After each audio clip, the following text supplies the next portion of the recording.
오늘 수요예배 성경 본문은 누가복음 7장 11절부터 17절까지입니다.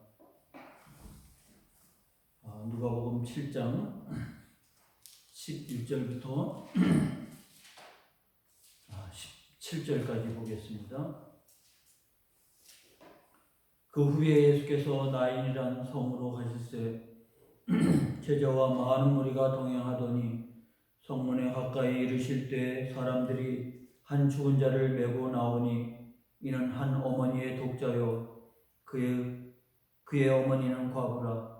그 성에 많은 사람도 그와 함께 나오거늘 주께서 과부를 보시고 불쌍히 여기사 울지 말라 하시고 가까이 가서 그 관에 손을 대시니 맨 자들이 서는지라. 예수께서 이르시되 청년아 내가 내게 말하노니 일어나라 하시매 죽었던 자가 일어나 앉고 말도 하거늘 예수께서 그를 어머니에게 주시니 모든 사람이 두려워하며 하나님께 영광을 돌려 이르되 큰 선지자가 우리 가운데 일어나셨다 하고 또 하나님께서 자기 백성을 돌보셨다 하더라. 예수께 대한 이 소문이 온 유대와 사방에 두루 퍼지니라. 아멘. 오늘은 우리가 누가복음을 강의하는 중에 오늘 본문 말씀을 우리가 보게 됩니다. 제목은 자기 백성을 돌보셨다라고 하는 제목인데 우리가 아는 나인성의 과부의 이야기입니다.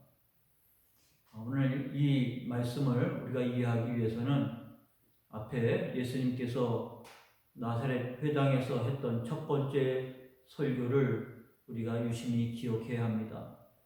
중간에 예수님께서 제자를 택하시고 그리고 제자들을 데리시고 평지에서 설교하신 내용이 중간에 삽입되었지만 내용으로 주제별로 연결되는 것은 바로 4장에 나오는 예수님이 안식일에 했던 첫 번째 설교입니다. 나사렛 회당에 들어가신 예수님께서 이사야 61장을 달라고 하시고 그 내용을 읽은 것을 우리가 잘 압니다. 오늘 말씀을 보시면 주의 성령이 내게 임하셨으니 이는 가난한 자에게 복음을 전하게 하시려고 내게 기름을 부으사 나를 보내사 포로된 자에게 자유를 눈먼 자에게 다시 보게 함을 전파하며 눌린 자를 자유롭게 하고 주의 은혜의 해를 전파하게 하려 하심이라. 이 말씀을 읽으신 후에 이렇게 말씀하십니다. 이 글이 오늘 너희 귀에 응하였다. 예언된 말씀이 오늘 너희가 눈으로 보게 될 것이라. 그러므로 예수님의 사역은 사람들이 기대하는 깜짝 놀랄 일들이 아니라 여기 말씀한 것처럼 주의 성령이 임하시고 그리고 가난한 자에게 복음이 전해지는 역사입니다. 오늘 본문으로 되돌아오면 바로 나인성의 한 장례가 나서 사람들이 죽은 시신을 메고 나오는데 누가는 바로 그 상황을 이렇게 묘사합니다. 성문에 가까이 이르실 때 사람들이 한 죽은 자를 메고 오니 이는 한 어머니의 독자요 그의 어머니는 과부라. 그러므로 과부가 하나밖에 없는 아들을 잃어버린 그와 같은 상황입니다. 이와 같은 상황에 당사자인 한 과부는 말할 것도 없고 성에 많은 사람들이 그 장례 행렬을 따르면서 정말 내일같이 마음 아파하는 그런 절망적인 상황 속에서 그들이 죽음의 길을 동행했다고 하는 내용을 우리가 보게 됩니다. 예수님께서 그 장례 행렬을 멈추시고 그 과부인 어머니를 향해서 울지 말라. 그러며 대책 없는 그냥 단순한 위로가 아니라 관에 손을 대시고 예수께서 청년아 내가 내게 말하노니 일어나라. 어느 누가 이런 말을 할 수 있겠습니까? 그런데 예수님이 아까 말씀하신 첫 번째 설교를 했을 때 나사렛 사람들이 예수님을 선지자라고 생각도 안 하고 메시아는 더더군다나 아니었고, 그들의 생각에 이는 마리아의 아들, 요셉의 아들이 아닌가, 목수 예수로만 생각했지 선지자라고 생각을 안 했던 그들을 향해서 예수님이 하신 몇 마디 말씀이 있습니다. 바로 엘리야 시대 때 사렙다 과부의 이야기와 엘리사 시대 때 나만 문둥병자 나만의 이야기입니다.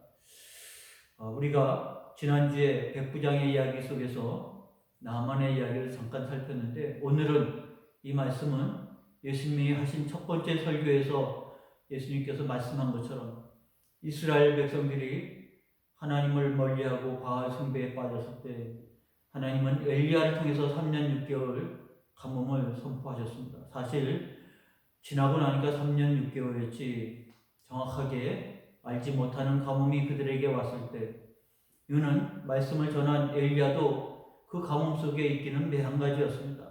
하나님은 그런 선지자가 피할 수 있도록 바로 사렙다라고 하는 이방 땅에 한 과부를 만나게 합니다. 참 부유한 자가 많은데 하필 하나님은 사렙다의 과부에게 보냅니다. 엘리야가 가보니 사렙다의 과부가 나무를 줍고 있었고요. 그는 그것으로 인해서 마지막 양식으로 밀가루로 떡을 해먹고 이제는 대책 없이 죽어야 되는 상황인데, 엘리야가 바로 그 사렙다 과부를 만나게 됩니다. 하나님께서 보내셨다고 하는 믿음 속에서 그 떡을 먼저 나에게 갖고 오라. 그랬을 때 이게 마지막 떡이라는 것을 알았을 때는 더더군다나 내가 내게 말하니 이와 같이 작은 떡을 먼저 나에게 가지고 오라. 그런데 그 사렙다 과부가 그 말을 순종해서 자기의 마지막 양식, 자기와 자기 아들이 먹을 마지막 양식인데 거기를 띄어서 선지자에게 대접을 합니다. 그때 그 가정이 가뭄 속에서 굶어 죽지 않고 사는 역사가 있었던 것이죠. 근데 그 사렙다 과부의 아들이 또 병들어서 죽게 됩니다. 이것이 엘리야로 말미암아 온 죽음이 아닌가 싶은 생각에 절망하고 있을 때 엘리야가 그 아들을 안고 자기가 유하는 다락방에 올라가서, 여러분 잘 아시는 것처럼 자기 몸을 거기에 굽혀 3번이나 덮었고 그 영혼이 돌아오도록 기도했는데 기적 같은 역사가 일어났고요. 사렙다 과부에게 바로 그 아들이 살아 돌아오는 역사가 있었습니다. 이거는 예수님이 첫 번째 설교에서 하신 말씀인데, 거기에 과부의 고백이 바로 당신이 하나님의 선지자라는 것을 내가 이제 분명히 믿었다, 분명히 믿는다라고 말했는데, 오늘 본문 말씀 쭉 읽다 보면 여러분들이 그런 본문을 발견하게 될 것입니다. 16절에 보니까 모든 사람들이 그것을 바라보고 두려워하며 하나님께 영광을 돌려 이르되 큰 선지자가 우리 가운데 일어나셨다. 그러니까 이 사람들은 예수님이 하신 그 일을 보고 선지자가 우리 가운데 오셨구나. 첫 번째 설교할 때 나사렛 사람들은 요셉의 아들이 아닌가 그렇게 얘기했지만, 나인성의 사람들은 이 예수님의 모습을 보고 큰 선지자가 우리에게 오셨다고 인식을 하고 있습니다. 그 사이에 벌써 차이가 있죠. 요셉의 아들, 그는 선지자도 아니고 그는 메시아는 더더군다나 아니고, 그런데 오늘 나인성의 이 사건을 목격한 사람들에게는 우리에게 큰 선지자가 오셨다라고 고백을 합니다. 아직 말씀대로 메시아가 임했다고 하는 사실까지 접근하지는 못했지만 그래도 많이 진일보했다고 하는 사실을 우리가 알게 됩니다. 근데 오늘 성경을 읽어가면서 우리가 놓치고 지나갈 수 있는 부분이 있어요. 13절에 보니까 주께서 과부를 보시고 불쌍히 여기사 울지 말라 그랬습니다. 지금 나인성 사람들은 이 죽은 자를 일으키신 예수님의 모습을 바라보고 큰 선지자가 우리 가운데 임했다고 그랬지만, 누가는 그 예수님을 가리켜서 주께서 과부를 보시고, 선지자가 아니죠. 랍비도 아닙니다. 그는 주이십니다. 그러므로 이 작은 호칭 하나가 얼마나 큰 인식의 차이를 가져다 주는지 모릅니다. 그러나 이와 같은 일들이 예수님께서 말씀하신 것처럼 이사야 61장에 메시아가 오시면 하나님의 성령이 임하고 가난한 자에게 복음이 전파된다고 그랬는데, 지금 이 나인성 과부에게 있어서 아들이 살아났다고 하는 것보다 더 큰 복음이 어디 있겠습니까? 오늘 너희에게 응했다고 하신 그 말씀을 예수님께서 직접 보여주신 것이고, 이 앞에 6장에 나와 있는 제자들에게 하나님 나라의 삶은 어떠한 삶인가를 말씀하셨다고 하면, 바로 하나님 나라의 삶은 바로 이와 같은 것입니다. 절망에 있는 나인성 과부에게 복음이 전해지는 겁니다. 그에게 이거보다 더 기쁜 소식이 어디 있겠습니까? 절망하는 가운데 이제는 포기할 수밖에 없는 상황에서 그 아들이 살아 돌아왔다고 하는 것, 이것을 예상이나 할 수 있고 기대나 할 수 있는 일이겠습니까? 바로 그 일이 예수님으로 말미암아 이루어졌다고 하는 사실을 오늘 본문은 말해주고 있는 겁니다. 그런데 사람들이 예수님에 대해서 우리 가운데 큰 선지자가 나타나셨다, 일어나셨다, 그렇게 고백을 했을 뿐만 아니라 덧붙여서 나온 말씀입니다. 오늘 설교 제목이기도 한데, 또 하나님께서 자기 백성을 돌보셨다. 사람들이 느낄 때 내 일은 아니었지만 과부의 일이었고, 과부가 절망 가운데 아들이 되살아남으로 인해서 말할 수 없는 위로를 받은 것이죠. 동네 사람들은 내 일은 아니었지만 잘됐다, 저 집에 저거보다 더 큰 복음이 어디 있겠습니까? 저거보다 더 귀한 일이 어디 있겠습니까? 내 일은 아니었지만 내일 마냥 그들 마음속에 기쁨이 있었고요. 이것은 하나님의 역사구나. 그래서 그런 고백을 합니다. 하나님께서 자기 백성을 돌보셨다. 누가 나인성의 과부를 돌볼 수 있겠습니까? 누가 이와 같이 가난한 자, 억눌린 자, 그리고 누가 이와 같이 미래가 없고 답답한 인생을 돌보겠습니까? 세상에서는 아무 소망이 없을지라도 그러나 하나님은 외면하지 않았다는 것이고, 하나님이 이 작은 것도 기억하고 있다고 하는 사실을 말씀하고 있습니다. 그래서 오늘 본문은 누가만이 기록하고 있는 내용입니다. 마태나 마가나 요한복음에 없는, 누가는 바로 누가복음의 특징은 이 작은 자. 그래서 지난주에 백부장의 얘기도 이방인이었지만 그것이 누가의 눈에는 특출나게 보였던 것입니다. 이만한 믿음을 본 적이 없다고 예수님의 입에서 고백이 나올 만큼 백부장의 믿음뿐만 아니라 오늘 나인성의 과부 이야기는 아마 다른 복음서 기자들도 알고 있었을 얘기이겠지만, 그러나 그들은 이 이야기를 기록하지 않았고요.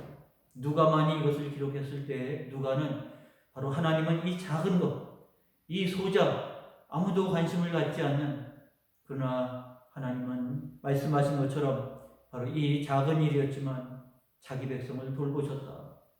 그런데 우리는 이 말씀을 어디서 본 듯한 느낌을 갖게 됩니다. 유심히 봤으면 알겠지만 누가복음 1장에 사가랴가 세례 요한을 출생하지 않습니까? 성전에서 섬길 때 주의 사자의 방문을 받았고 믿음으로 응답하지 못함으로 벙어리가 되었지만, 결국 아들이 출생하고 난 다음 그의 입이 열려 하나님을 찬송할 때 그 첫 마디가 무엇인지 여러분 보시면 이 말씀을 전에 내가 보았구나 하고 여러분이 깨달을 수 있습니다. 누가복음 1장 68절에 그 사가랴가 성령의 충만함을 받아서 예언을 할 때 찬송하리로다. 주 이스라엘의 하나님이여 그 백성을 돌보사 속량하시며. 사가랴가 성령의 충만해서 예언의 첫 마디가 세례 요한이 오고 세례 요한이 주의 오심을 예비하는 그와 같은 말씀이 그 마음속에 하나님께서 우리를 버리지 아니하셨구나. 하나님께서 우리를 돌아보시는구나. 우리를 속량하시는구나. 그래서 하나님의 일을 이루시는구나. 이게 사가랴의 첫 번째 예언의 첫 마디입니다. 그러므로 오늘 이 백성들이 하나님 앞에 이 나인성의 과부의 아들이 살아나는 것을 목격하면서 사가랴와 똑같은 심정입니다. 우리는 버림받은 게 아니구나. 우리는 외면받은 게 아니구나. 우리는 소망 없이 살아간 자들이 아니구나. 하나님께서 자기 백성을 돌보셨구나. 그것이 그들에게 있어서 얼마나 큰 위로인지, 내 일은 아니었지만, 과부의 일이었지만 그게 바로 내 일처럼 나에게도 굿뉴스, 복음이 될 수 있는 것입니다.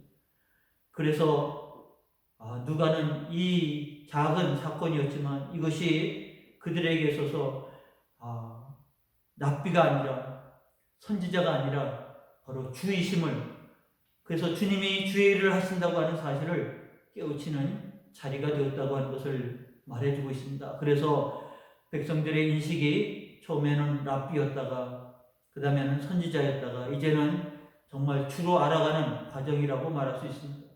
주가 될 수 있었던 것은 주님으로 말미암아 내게 복음이 되기 때문에 그렇습니다. 나인성 과부에게는 죽은 아들이 살아오는 것이고, 그것을 목격한 백성들에게는 우리는 소외된 자가 아니라, 버림받은 자가 아니라 하나님이 돌보심 속에 있는 주의 백성이구나, 이와 같은 사실을 깨달을 때마다 그들이 위로와 소망 가운데 있지 않겠습니까? 이제 이 복음의 역사가 예수 그리스도 안에서 성장해 갈 것이고 성숙해 갈 것이고 하나님 나라를 경험하게 될 것이라. 오늘 이 말씀이 그 시대의 나인성의 과부에게만 해당되는 것은 아닐 것입니다. 예수 그리스도가 지난주간 고난주간을 맞이하고 또 십자가와 부활의 메시지가 우리에게 증거되어졌을 때 이것은 남의 이야기가 아닙니다. 이 나인성 백성들이 이 일을 바라보고 고백한 것처럼 하나님께서 자기 백성을 돌보셨다, 하나님께서 나를 돌보셨다, 나에게 은혜를 베풀어 주셨다, 그런 믿음이 되어졌을 때 죽은 자가 사는 것처럼, 절망이 바뀌어지는 것처럼 우리에게는 예수 그리스도가 주가 되시는 겁니다. 주님으로 말미암아 십자가와 부활은 하나님께서 나를 돌보셨구나, 임마누엘이구나, 오늘 그러한 은혜를 발견하는 자리가 되어진다고 하면 우리는 하나님과 함께하는 자리일 것입니다. 어떠한 형편과 처지에 있든지 우리는 복음을 가지고 살아가는 자입니다. 주님과 더불어 함께하는 자입니다. 하나님이 우리를 돌보시는 그 같은 백성으로, 그래서 모세는 이스라엘 백성들을 향해서 여수르니여 이스라엘을 그렇게 불렀습니다. 너같이 행복한 자가 누가 있느냐? 너를 돕기 위해서 하나님께서 어떻게 하셨는지 생각하면 생각할수록 너같이 행복한 자가 누가 있느냐? 라고 그 백성들에게 마지막 유언처럼 그들을 깨우쳐 주었던 것처럼 오늘 이 나인성의 과부를 이야기를 통해서 우리도 깨우쳐야 합니다. 하나님의 백성들, 주를 믿는 여러분들, 여러분처럼 행복한 자가 누가 있습니까? 오늘 이 고백이 여러분들의 고백이 되길 바랍니다. 하나님이 나를 돌보셨구나, 하나님 나와 함께 하시구나, 내 작은 것도 주께서 위로하시고 더 이끌어 가시는구나. 오늘 사가랴의 성령의 충만해서 불렀던 찬양처럼 오늘 이 백성들의 찬양과 고백처럼 여러분의 인생에 있어서 예수가 나의 주이십니다, 주님으로 인해서 기쁜 소식으로 인해서 행복해하는 하나님의 사람, 하나님의 백성이 되어지시기를 주의 이름으로 축원합니다. 기도하겠습니다. 하나님, 오늘도 말씀해 주시니 감사합니다. 거룩한 은혜가 있어 오늘도 예배하며 함께 할 수 있는 자리에 이르게 하여 주셨사오니 감사와 찬송과 영광을 돌립니다. 절망하는 나인성 과부에게, 죽은 아들로 인해서 절망하는 그에게 주님은 더 이상 그에게 복음이 없을 정도로 죽은 아들을 살리심으로 그를 위로하셨습니다. 주께서 우리에게 오심도 마찬가지로 이제는 울지 않고 이제는 우리로 하여금 복음을 맛볼 수 있도록, 그래서 하나님께서 우리 가운데 큰 선지자가 아니라 주를 세우셨고 우리로 하여금 주 안에서 하나님이 우리를 돌보시고 위로하시기 위해서 함께 하셨다고 하는 이 믿음의 소망을 가지고 임마누엘의 신앙을 가지고 나아가는 저희가 되게 하여 주옵시고, 우리에게도 하나님 어떠한 처지가 있든지 복음이 있음을 깨우치고 복음을 믿고 복음을 붙잡고 살아가는 하나님의 거룩한 백성이 되어지도록 은혜 더하여 주시옵소서. 축복하심에 감사하고 예수님의 이름으로 기도하옵나이다. 아멘.